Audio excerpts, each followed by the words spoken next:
করা যায় কত মানে? আমার নিজেরও তো বিশ্বাস হইতেছে না ম্যাডাম। আব্বাস ব্যাগরে গুড্ডি তালুকদারে খুন করার চেষ্টা করতেছে। তোমার কথাই ঠিক, ব্যাপারটা আসলেই অবিশ্বাস্য। কিন্তু পুলিশ যখন এই কথা কইছে, তার মানে এই কথার মধ্যে একটা ভিত্তি আছে। এক্স চেয়ারম্যান, তার বিরুদ্ধে এত বড় অভিযোগ তুলব না পুলিশ, বিশেষ করে এসআই রাশেদ আর মুজাহিদ। তার মানে ঘটনাটা সত্য হইলেও হইতে পারে। হিসাব সব পাল্টাই যাইতেছে ম্যাডাম।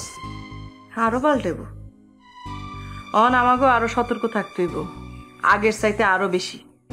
ম্যাডাম, আপনার উপরে কি হামলা হওয়ার সম্ভাবনা আছে? জানি না, হইতেও পারে। আসসালামু আলাইকুম ওয়া রাহমাতুল্লাহি ওয়া বারাকাতুহু। বসেন। সালামের উত্তর দিলেন না যে? সালামটা ভালোভাবে দেন, জবাব পাবেন। খারাপটা কি দিলাম?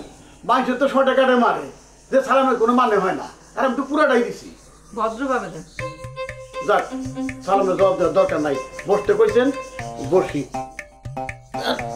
রমজানের দিন বেশি কথাবার্তা না কই ভালো। এই চা নাস্তা রেডি রাখিস, রুদ্রদার বৈঠক। চা রেডি রাখিস মানে?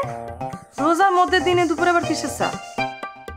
আপনি তো জানেন 3 বার ওপেন হার্ট সার্জারি করাইছি, 3 বেলায় ওষুধ খাওয়া লাগে, রোজা রাখতে পারি না। দিনের বেলা আমি কোনো চায়ের ব্যবস্থা রাখি না। ইফতারের পরে আসেন, আপনারে 1 মগ চা দিমু, দরকার হলে চায়ের মগের মধ্যে কফি মিশাই দিমু। তার চাইতেও বড় আপনি আমার লগে একসাথে ইফতার করতে পারেন। না না না, রোজাই যখন রাখতে পারি না। বাড়িতে ইফতার তো করেন? হ্যাঁ, তা করি। তাহলে আমার সাথে ইফতার করতে সমস্যা কি? না, ইফতার বাড়িতে করবো না। আচ্ছা ঠিক আছে, করেন। এখন কি কামে আসেন সেটা কোন? কাম ছাড়া যে আসেন নাই সেটা ভালোই বুঝতে পারছি। আমি আইছি ওই সত্তার মন্ডল, ওই উগান্ডা নামে নালিশ করছে। ওই উগান্ডা নাকি হারে বাইন্দা রাখছে। আপনি কি এখন সালিশ রাখতে চান? নালিশ যখন করছে, সালিশ তো করেন লাগবে, সেই জন্য তো আপনার অনুমতি নিতে আসলাম। আপনি সালিশ রাখতে চাইলে রাখতে পারেন, আমার কোনো আপত্তি নেই। মাস সাত্তার মন্ডল যে আপনার কাছে নালিশ দিছে, এই কথাটা কি আব্বাস বিয়েরে জানাইছেন? না, অহন জানাবো, আগে আপনার জানাইলাম।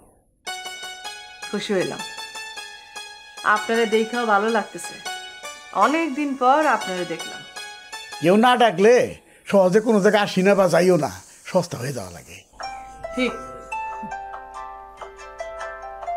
1 মিনিট, খলিল মেম্বার ফোন করছে, একটু কথা কয়ে দিই। কোনো অসুবিধা নাই, আমার কথা শেষ, আপনি কথা বলেন। আচ্ছা।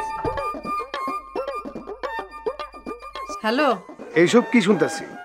আব্বাস চাচা শুই না মনে নিছেন নাকি মাথায় নিছেন? কোনোখানেই নেই নাই, কারণ এটা আমি বিশ্বাস করতে পারতেছি না। তবে আমি আপনার উপর মাইন্ড করছি। কেন মাইন্ড করছেন কেন? এইরকম একটা ঘটনা, পুলিশ কয়দিন ধরে আব্বাস চেয়ারম্যান আর গুড্ডি তালুকদারকে জিজ্ঞাসাবাদ করতেছে, আর আপনি আমারে কিছু করলেন না। আর আমার এই খবর শোনা লাগছে লীলাবতী সরকারের কাছ থেকে। ভালো জায়গা থেকে তো শুনছেন, আপনার চিন্তা করতে সুবিধা হইব। বুঝলাম না আপনার কথা। ফোনে সব কথা বুঝতে চান কেন? বুঝছি, রাইতে দেখা করবো না আপনার সাথে। আচ্ছা ঠিক আছে, শুনেন, মুসলিম সরকারের কথা কন তো, কই গেছে সে? এর বউ কইল তো তার বাপের বাড়ি গেছে মুসলিম সরকার। আমার কথাটা বিশ্বাস হয় না। মনে হইতেছে পুলিশের কাছে আব্বাস বেগের নাম কইয়া উগান্ডার চান্দুর ভয়ে সে গা ঢাকা দিছে। জানি না, হইতেও পারে। আপনি খোঁজ বাইর করেন মুসলিম সরকারের। ঠিক আছে। আচ্ছা, গুড্ডি ভাইয়ের কি অবস্থা কোন তো? খবরটা তারই ফোন করে যায় না নেন। আচ্ছা ঠিক আছে, রাখি।